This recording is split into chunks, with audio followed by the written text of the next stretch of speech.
Om Swastiastu.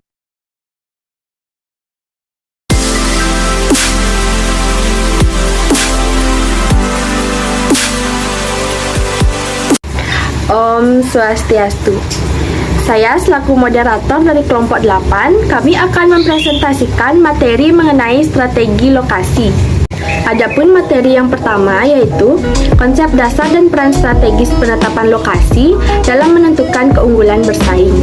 Nah, seperti yang kita ketahui, penetapan lokasi untuk kegiatan operasional merupakan salah satu keputusan yang paling penting bagi perusahaan. Maka, keputusan seorang manajemen operasional adalah strategi lokasi. Lokasi yang strategis adalah wilayah penempatan operasi produksi sebuah perusahaan yang dapat memberikan keuntungan maksimal terhadap perusahaan tersebut.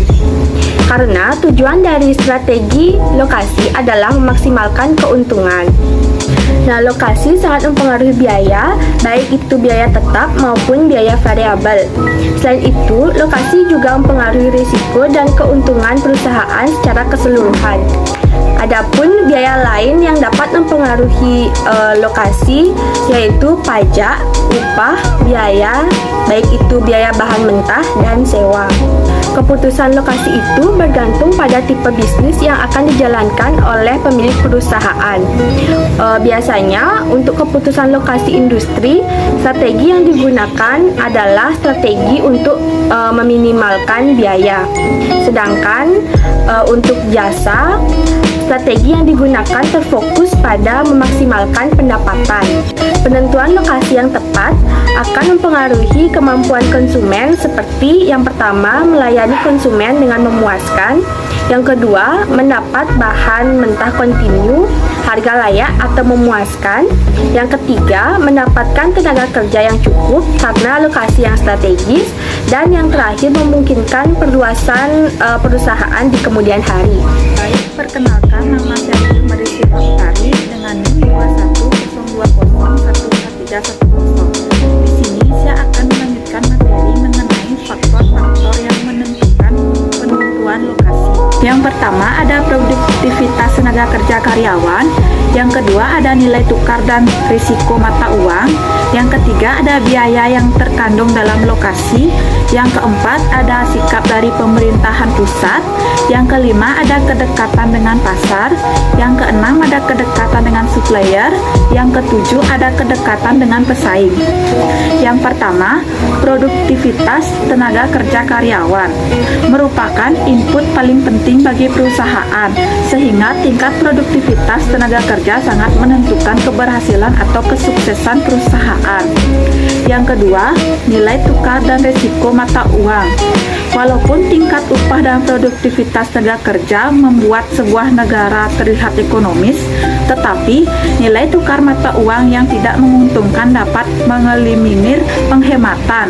Contohnya, bagi perusahaan yang menggunakan bahan baku impor dan pembayaran dalam US dollar, sedangkan penjualan produk dalam negeri menggunakan pembayaran rupiah, melemahnya rupiah terhadap US dollar berdampak sangat buruk. Yang ketiga, biaya yang terkandung dalam lokasi ada dua macam. Yang pertama, biaya nyata atau tangible cost yang dapat dihitung atau langsung dikenali secara tepat, meliputi biaya pelayanan umum, tenaga kerja, bahan mentah, pajak, penyusutan, dan biaya lainnya.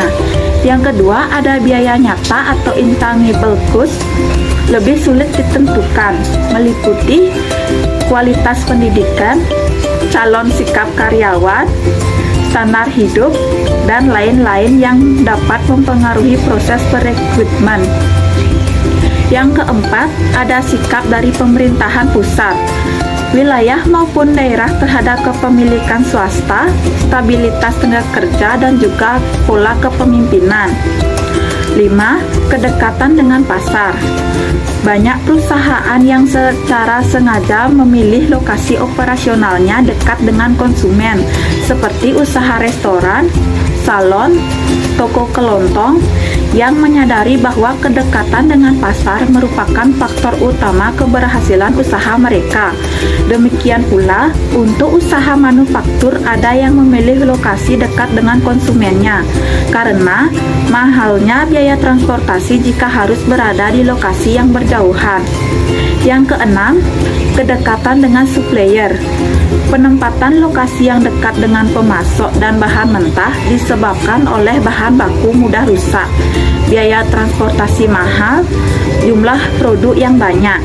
Contohnya, banyak diterapkan pada pengolahan ikan. Baik, yang ketujuh yang terakhir yaitu kedekatan dengan pesaing atau clustering. Seperti agak mengherankan usaha yang menempatkan lokasi operasionalnya yang dekat dengan pesaing.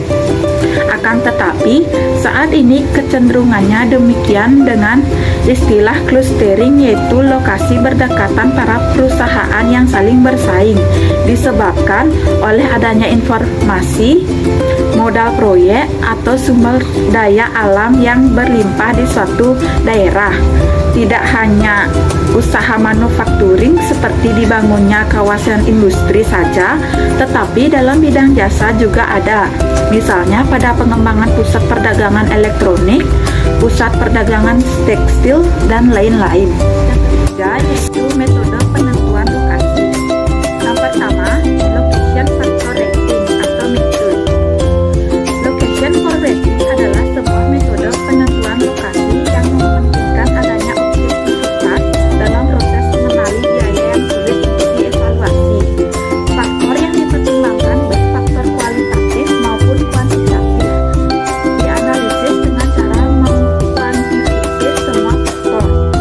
Adapun langkah-langkah yang diperlukan dalam location factor rating.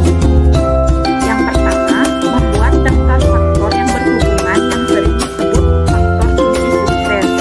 Yang kedua, buat pembobotkan untuk setiap faktor yang telah ditetapkan pada langkah 1. Yang besar kecilnya tergantung signifikasinya bagi perusahaan. Yang ketiga, buat skala penilaian untuk setiap faktor.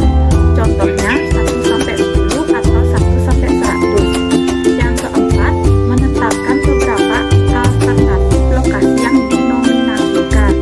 Yang kelima, beri penilaian untuk setiap alternatif lokasi pada setiap faktor dengan menggunakan skala penilaian pada langkah ketiga. Yang keenam, analisis tiap faktor dengan mengalokkan bobot untuk tiap faktor dengan penilaian dan jumlahkan hasilnya. Yang ketujuh, berikan rekomendasi berdasarkan nilai poin maksimal sesuai hasil yang didapatkan pada langkah keenam. Kenalkan, nama Sanilo Putu Mena Putri dengan NIM 21020014336. Di sini saya akan melanjutkan materi tentang Center of Gravity Technique. Center of Gravity Technique merupakan sebuah teknik matematis yang digunakan untuk menentukan lokasi yang lebih baik untuk suatu titik distribusi tunggal yang melayani beberapa toko atau daerah.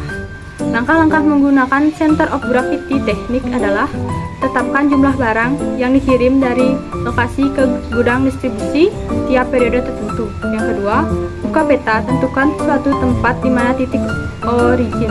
Yang ketiga, tempatkan lokasi-lokasi pasar yang dimiliki perusahaan pada sistem koordinat dengan titik origin sebagai dasar. Yang keempat, tantangan atau isu strategi pada strategi lokasi.